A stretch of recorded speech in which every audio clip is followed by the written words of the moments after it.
வணக்கம் எல்லாருக்கும். என்னென்று சொன்னால், கடந்த சில நாட்களாக இலங்கையில் இருக்கிற சில யூடியூபர் சம்பந்தமான நல்ல விதமான பேச்சுக்களும் போகுது. அவங்கள்ட்ட இருக்கிற பிள்ளைகள்னு சொல்லி சில அவங்களுக்கான எதிர்வினையான பேச்சுக்களும் போகுது. இப்போ நாங்கள் அந்த நல்லது கெட்டதுன்னு சொல்லி பேச நான் வரையில. அதனால தான் இவ்வளோ லேட்டான வீடியோ. என்னென்று சொன்னால், இப்போ ஒரு கெட்டது செய்தவங்க எங்கேயோ ஒரு விதத்தில் யாரோ ஒரு ஆளுக்கு நல்லதும் செய்திருக்காங்க. அதனால அவங்களோட கெட்டதை சுட்டி காட்டி நல்லதை மறைக்கவோ இல்லை நல்லதை சுட்டி காட்டி கெட்டதை மறைக்க வரையில. நான் பேச வந்த விஷயம் என்னன்னு சொன்னா, இப்ப நீங்க அதிகமா உதவி செய்யற ஆட்கள் 2009 பாதிக்கப்பட்ட மக்கள் தான். அவங்க எப்படின்னு சொன்னா, ஒன்று மாவீரர்கள் குடும்பமா இருப்பாங்க, ரெண்டாவது போராளியர் குடும்பமா இருப்பாங்க, இல்ல போர்ல நடந்த பிரச்சனையில பாதிக்கப்பட்டாங்க. அதிகமா இந்த 3 விதமான மக்கள் தான் இருக்காங்க. அதுல நீங்க வீடியோக்கள் போடைக்க முதலாவது மாவீரர்கள குடும்பம்னு வச்சுக்கலாம். அவங்களோட வீடியோ போடைக்குள்ள எப்படி போடுறீங்கன்னு சொன்னா, மாவீரரின் தந்தையின் தற்போதைய நிலை, மாவீரரின் பெற்றோர்களின் தற்போதைய நிலை எடுத்து வீடியோ போடுறீங்க. அந்த வீடியோல அவங்களோட பிரச்சனையில போடுறதுக்கு உங்களுக்கு 20 நிமிஷமோ 15 நிமிஷமோ ஒரு ப்ளாகா சொல்லி அதை போடணும்னு அவசியம் இல்லை. 2-3 நிமிஷம் ஒரு வீடியோ, அதோட ஏதாவது ஒரு சமூக வலைத்தளம், ஏதாவது ஒரு பிளாட்ஃபார்ம், டிக்டாக் இல்லைன்னு சொன்னால் ஃபேஸ்புக் இல்லாட்டி யூடியூப். நீங்கள் எப்படி போடுறீங்கன்னா, டிக்டாக்ல ஹைலைட் போடுறீங்க, ஏதாவது ஒரு இன்சிடென்ட் போட்டு ஒரு மியூசிக் போட்டு ஹைலைட் போட்டு முழு வீடியோவும் பார்க்க யூடியூப்ல போய் பாருங்கன்னு போடுறீங்க. உங்களோட நோக்கம் அவங்களுக்கு உதவி கிடைக்கணுமா, இல்லை அவங்களோட கஷ்டத்தை வச்சு நீங்கள் யூடியூப்ஸில் வியூவர்ஸ் பார்த்து காசு பார்க்கணுமா? 2 விஷயம். இன்னொரு விஷயம் இப்போ என்னன்னு சொன்னால், 2-3 நாளைக்கு ஒரு வீடியோன்னு பார்த்தேன். ஒரு அப்பா ஒரு மாவீரர்கிட்ட தந்தை, அவர் ரோட்ல நெல் காய போடுற, அந்த போட்ட நெல்லில் அந்த ரோட்ல சிந்தி இருக்கிற நெல்லை எடுத்து அதை சேகரித்து எடுத்து அதை சாப்பிட்றாங்களாம். அந்த வீடியோ போட்டவங்க பேரெல்லாம் குறிப்பிடலைன்னா, அந்த விஷயம் தான் எனக்கு பிரச்சனை. அவங்க அந்த வீடியோவில் அந்த ஃபோட்டோவை போட்டு அவங்க அந்த போஸ்டர் ஒன்று செஞ்சுருப்பாங்க யூடியூப்ல போடுறதுக்கு. அந்த போஸ்டர்ற அந்த ஃபோட்டோவை போட்டு அதுக்கு ஒரு மியூசிக் போட்டு அதை போட்டு ஃபுல் வீடியோவை யூடியூப்ல பாருங்கன்னு போட்டிருக்காங்க. அதில் என்னன்னு சொன்னால், அந்த ஃபோட்டோவுக்கு கிட்டத்தட்ட நான் பார்க்கும்போது ஒரு 6000 லைக்ஸும், டிக்டாக்ல 6000 லைக்ஸும், கிட்டத்தட்ட 200 கமெண்ட்ஸ். அந்த 200 கமெண்ட்ஸ்லையும் அவங்க போட்டிருக்காங்க, தம்பி அந்த ஐயா அங்கே இருக்கேன்னு சொல்லுங்க, அவர் தொடர்பு தாங்க, நான் நெல் மூட்டை தாரன், அவருக்கு உதவி செய்யறேன். ஆனால் அவர் எந்த விவரமும் அதில் இல்லை, ஒழுங்கான சரியான எந்த விவரமும் இல்லை. முழு வீடியோவும் பார்க்க அவங்க யூடியூப்புக்குள்ளே போகணும், போய்தான் முழு வீடியோவும் பார்க்கணும். இது எப்படின்னா, இப்போ ஒரு புலம்பெயர் தேசத்துலேருந்து உதவி செய்கிற ஒரு ஆள், அவர் இந்த வீடியோக்கள் ஃபுல்லாக போக்க அவங்களுக்கு நேரம் இருக்காது. அவங்க ஒரு வேலையில் இருப்பாங்க, ஒரு பிரேக், ஒரு 5 மினிட்ஸ் பிரேக்கில் ஃபோனை தட்டிட்டு இருக்கும்போது டிக்டாக் வீடியோக்கள் வரும். இப்போ அவர் ஒரு டக்குன்னு அந்த ஒரு உதவியை செய்வோம்னு நினைக்கும் போது அவர் முழு வீடியோவை யூடியூப்ல பார்த்துட்டு தான் செய்யணும்ன்றதுக்குள்ள அவருக்கு பிரேக் முடிஞ்சிடும். அவர் உள்ளே போயிடுவார். அடுத்த கிட்ட அவர் நைட் தூங்கிடுவார். அப்போ இதில் அந்த உதவி அப்படியே போயிடும். அதோட உங்களோட நோக்கம் அந்த அந்த ஐயாவுக்கு உதவி கிடைக்கணுமா, இல்லை யூடியூப்ல பார்த்து உங்களுக்கு வியூவர்ஸ் வரணுமா? அது முதலாவது கேள்வி. ரெண்டாவது நீங்க செய்யறது சமூக சேவைன்னு தான் எல்லாரும் சொல்றீங்க. சமூக சேவைன்னு சொன்னா எப்படி? அவங்களோட ஒரு ஃபேமிலி, ஒரு போராளி குடும்பம் வைப்பாங்க. அங்க ஒவ்வொரு வயசுக்கு ஏற்ற பிள்ளைகள் இருக்காங்க. இப்போ எந்த பிள்ளைகள்னாலும் அவங்க இன்றைக்கு இப்படி இருக்கிறவங்க, நாளைக்கு அவங்க ஒரு பெரிய ஒரு இன்ஜினியராகவோ டாக்டராகவோ ஏதோ ஒரு துறையில பெரிய ஒரு ஆளாக வரலாம். ஆனால் நீங்கள் யூடியூப்ல ஃபேஸ்புக்ல போடுற வீடியோக்கள் அங்கே ஒரு வடுவாக இருக்கும். இப்போ எந்த பிள்ளைகள்ட்ட அப்படி ஒரு வீடியோ இருந்தால் நான் வேதனைப்படுவேன். எந்த பிள்ளை வளர்ந்து ஸ்கூல் போகும்போது இன்னொரு ஆக்கள் பார்த்து அதை சொல்லும்போது எந்த பிள்ளை வேதனைப்படும். நீங்கள் ஒரு வீடியோ போடுங்க, பிரச்சனை இல்லை. ஆனால் அதை 2-3 நிமிஷம் மட்டும் வர மாதிரி போடுங்க. போட்டுட்டு அவங்களுக்கு உதவி கிடைச்சிட்டா, ஏன்னா நீங்கள் போடுற வீடியோக்களை பழைய 1 வருஷத்துக்கு முதல் போட்ட வீடியோ யாரும் போய் தட்டி பார்க்க போகிறது இல்லை. அந்த உதவி கிடைச்சிட்டா, செஞ்சிட்டீங்களான்னு. உதவி செய்த வைக்கும் ஒரு ப்ரூஃபை கொடுத்துட்டீங்க. இவங்க இந்த உங்கள்ட்ட உதவி கேட்குறப்ப உண்மையாகவே அந்த தேவைக்கு உட்பட்டவே 4-5 பேர் சுற்றி பார்க்குற மாதிரியும் ஒரு ப்ரூஃபை கொடுத்துட்டீங்கன்னா, ஒரு 3 மாதத்துக்கு அந்த வீடியோவை டிலீட் பண்ணி விடுங்க, இல்லை ப்ரைவேட் பண்ணி விடுங்க. டிலீட் பண்ண முடியாட்டி ப்ரைவேட் பண்ணுங்க. ஆனால் மேக்சிமம் அவங்கள இருத்தி வச்சு அவங்களோட வரலாறு முழுக்க கேட்டு ஓரளவுக்கு உங்களுக்கு அவங்கள பார்த்தா தெரியும் அவங்க உதவி வேணுமா இல்லையான்னு. மற்றது இன்னொரு போஸ்ட் பார்த்தேன், விசாரிக்கலாம். அந்த அண்ணாவும் விஸ்வமடுவோ அங்கே அந்த ஏரியாவில் இருக்கிறாராம். அவருக்கு கால் இல்லை. அந்த அண்ணன் ஒரு முன்னாள் போராளி, அவர் கதறி அழுகிறார். ஆனால் டைட்டில் என்ன, ஃபுல் வீடியோ இல்லை, டைட்டில் முன்னாள் போராளியின் பரிதாப நிலை. பரிதாப நிலை அந்த டைட்டில்ல நீங்க என்னத்தை காண விரும்புறீங்க? போடுங்க, முன்னாள் போராளிக்கு ஒரு உதவி வேணும், உதவி செய்யுங்க டைட்டில் போடுங்க. பரிதாப நிலை.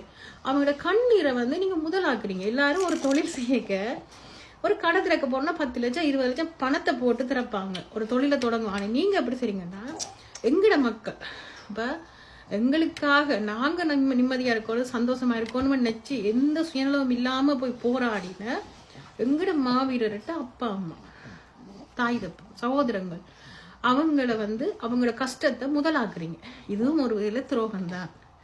நீங்க எங்களுக்காக போராடினா அந்த மக்களுக்கு அந்த மாவீரர்களுக்கு செய்கிற ஒரு வித துரோகம். அதே மாதிரி போராளிகள் அவங்க மாவீரர்கள் கூட இறந்துட்டாங்க அவங்க ஆத்மா சாந்தி அடைஞ்சிட்டேன்னு சொல்லுவாங்க.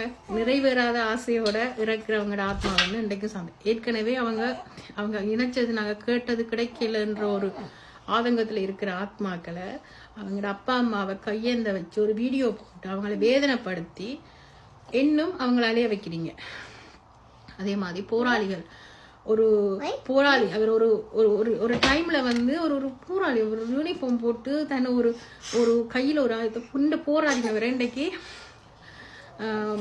காயப்பட்டவர் ஏழாவது. அவர் ஒரு பரிதாப நிலை. உதவியை செய்யுங்க. உங்களுக்கு தெரிஞ்ச ஆட்கள் அதிகமா புலம்பெயர் ஒரு அளவான வீடியோக்களை போட்டு அவங்கள அம்மாச்சி அப்படி செய்யுங்க. அடுத்தது என்னன்னு சொன்னா, புலம்பெயர் மக்கள். நானும் ஒரு புலம்பெயர் நாட்டுலதான் இருக்கிறேன். உண்மையிலேயே இங்க வந்து குளிருக்கும் படுற கஷ்டத்துக்கும் நீங்க கொடுக்குற $100 100 பவுண்ட்ஸோ வந்து அதோட பெருமதி வந்து உங்களுக்கு எனக்கு தெரியும். எப்படின்னு சொன்னா, நீங்க ஈஸியா அதை கொடுக்கல. நீங்க ஏதோ ஒரு விதத்துல அது ஒரு உங்களோட தேவையோட தியாகம் பண்ணி தான் அதை கொடுக்குறீங்க.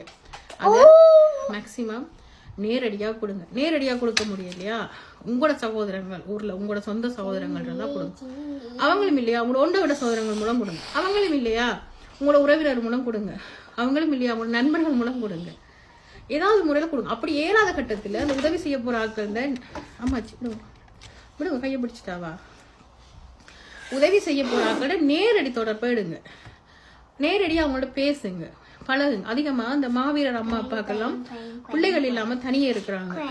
பிள்ளைகள் இல்ல, எல்லா 3 பிள்ளைகளை கொடுத்துட்டு அவங்களோட தொடர்பு கொள்ளுங்க, அவங்களோட பேசுங்க, அவங்களுக்கு போன் எடுங்க, அவங்களுக்கு உதவியை நேரடியா செய்யுங்க. அடிச்சு அம்மா எப்படி இருக்கிறேன்னு ஒரு வார்த்தை கேளுங்க. அந்த அம்மாவுக்கு தன் பிள்ளையே போன் அடிச்சு கழிச்ச மாதிரி இருக்கு, அந்த வேதனையில குறையுங்க. அப்படி உதவி செய்யுங்க. உண்மையிலேயே அந்த தெய்வங்களுக்கு உதவுற நீங்கள் தெய்வங்களை விட மேலன்னு தான் நான் நினைக்கிறேன். இந்த குளிர்ல சாப்பாடு மறந்து நித்திரையை மறந்து நீங்க கஷ்டப்பட்டு உழைச்ச காசை உதவி செய்யறதுக்கு ஒரு மனசு வேணும். அந்த மனசு இருக்கிறது கடவுள் கூட கேட்டாதான் ஒரு வரம் தருவான்னு சொன்னாங்க. நீங்க அதை கேட்காமையே ஒரு விஷயத்த பார்த்து மனசு இறங்கி நீங்களா செய்யறீங்க. அதை நேரடியா செய்யுங்க. இடத்தரகர்கள் வேண்டாம். அதிகளவா நீங்க நேரடியா நீங்க ஒரு குடும்பத்தை எடுக்கிறீங்களா, கிட்டத்தட்ட பிள்ளைகளை சின்ன பிள்ளைகளை தத்தெடுத்து படிப்பிப்பாங்க தெரியுமா, அந்த மாதிரி அந்த அம்மா அப்பாவை தத்தெடுத்து கொள்ளுங்க. இப்போ நான் சொல்றது சில வேளை உங்களுக்கு கோவம் வரலாம், பிள்ளையா இருக்கலாம், நிறைய பேருக்கு இதுக்கு எனக்கு வித்தியாசமான கமெண்ட்ஸ் எல்லாம் வரலாம். பட் இதெல்லாம் எந்த மனநிலை இப்படியெல்லாம் செய்யலாமேண்டு அப்படி நேரடியா தொடர்படுங்க. அவங்களோட போன் எடுங்க, நேரம் வரும்போது அவங்கள போய் பாருங்க. ஏதாவது ஒரு குடும்பத்தை, ஏதாவது ஒரு அப்பா அம்மாவை, அந்த சின்ன பிள்ளைகளை அப்பா அம்மா இல்லாத பிள்ளைகளை தத்தெடுக்கிற மாதிரி பிள்ளைகள் இல்லாத அப்பா அம்மாவை தத்தெடுங்க. அவங்க இருக்கும் வரைக்கும் அவங்களுக்கு ஒரு போன் எடுத்து கதைங்க. அவங்களை செய்யற சின்ன சின்ன உதவிகள் நீங்க ஊருக்கு வந்தாவே போய் பாருங்க. அப்படியான விஷயத்துல செய்யற விட்டுட்டு தரகர்கள் மூலம் உதவிகள் செய்ய போகாதீங்க. ஆனா அப்படியே உதவி செய்யுங்க, அதுவும் செய்யத்தான் வேணும். ஒரு ஆக்கள் யாருமே இல்லை அப்படித்தான் செய்யணும்னா செய்யுங்க. அப்படி ஒரு உதவியும் போய் சேரட்டும், அது உங்களோட விருப்பம். பட் இது நான் சொல்றது என்னோட அம்மாச்சி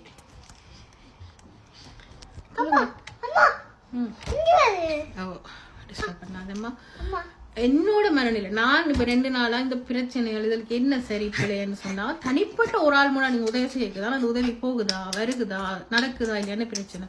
ஒரு 10 பேர் சேர்ந்து ஒரு குழுவாக்குங்க. அந்த குழு மூலம் ஒவ்வொரு மாவட்டத்திலையும் 10 பேர் 10 பேர் சேர்ந்து ஒரு விஷயத்த பொய்ய சொல்லலாது. அதுல ஒருத்தன் எங்கேயோ இடத்துல அந்த பொய்ய காட்டி கொடுப்பாங்க. அதனால 10 பேர் சேர்ந்து ஒரு விஷயத்த செய்யற மாதிரி உருவாக்குங்க. மற்றது இன்னொரு விஷயம் வந்து கிட்டடியில லண்டன்ல ஒரு தம்பி வந்து ரெஸ்லிங்ல ஃபர்ஸ்ட் பிரைஸ் வின் பண்ணன்னு சொல்லி கொடியோட தமிழ கொடியோட ஒரு போட்டோ போட்டு ஷேர் பண்ணிது. அத எங்களோட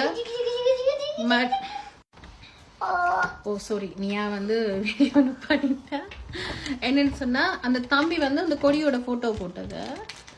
இப்போ எங்கட சிங்கள மொழி மக்கள் வந்து அந்த தம்பியோட போட்டோ வச்சு பண்ணி அந்த ப்ரொஃபைல பேன் பண்ண சொல்லி ரிப்போர்ட் பண்ண சொல்லி 2 நாளா ரொம்ப கோவப்பட்டு இருந்தாங்க.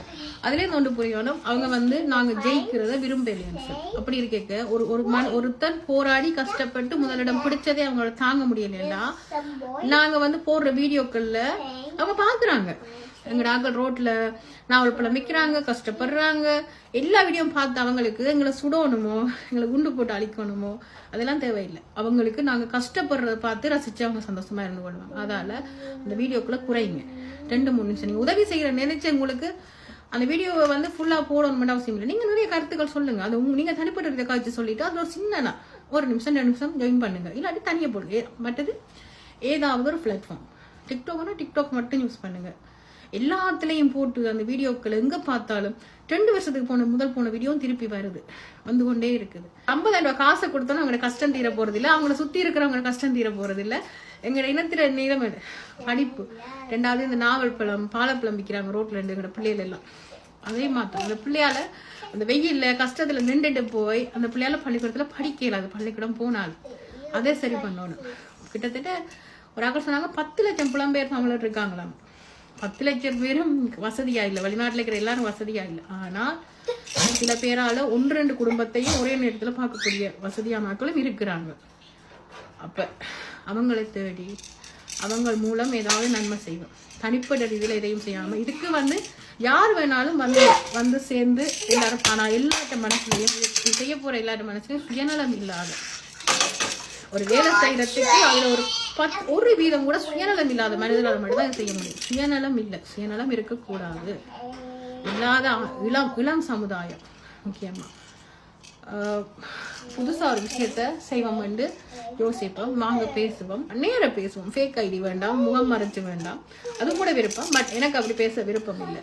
ஏன்னா நிறைய கட்ட இதுகள் வரும் நாங்க பேச வழக்கிட்டா. ஆனா எங்களோட நோக்கம் என்னவோ, எங்களோட நோக்கம் என்ன, யாரையும் திருத்துறது யாரையும் மாத்துறது இல்லை. எங்களோட மக்கள் அவல நிலையை விற்க வேண்டாம். அதை எப்படி நிறுத்தலாம், எங்களோட மக்கள் அவல நிலையை விற்கிறது நிறுத்தி புதுசா என்ன செய்யலாம்னு யோசிப்போம். அதை செய்வோம் சீக்கிரமா. இதுல அரசியல் அவங்க ஒரு பக்கம், அரசியல்வாதிகள் ஒரு பக்கம், எங்களோட மக்களுக்கு ஏதாவது செய்யட்டு நாங்க ஏதாவது செய்வோம் ரைட்டா. அந்த நோக்கம்தான். இதுல தவற எதுவும் ஆச்சுருந்தா மன்னிச்சு கொள்ளுங்க. நல்ல மாதிரி கமெண்ட் பண்ணுங்க, அந்த கமெண்ட்டுக்கு நான் பதில் சொல்றேன் கண்டிப்பா.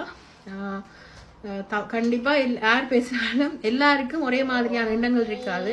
இப்ப நான் எந்த எண்ணம் எப்படி இருக்கேன்னா, சில பேருக்கு இதுல எதிர்மறை எண்ணங்கள் இருக்கும். அந்த எண்ணங்கள் வந்து உங்களுக்கு கோபத்தை உண்டு பண்ணலாம், அதுக்கு மன்னிச்சு கொள்ளுங்க.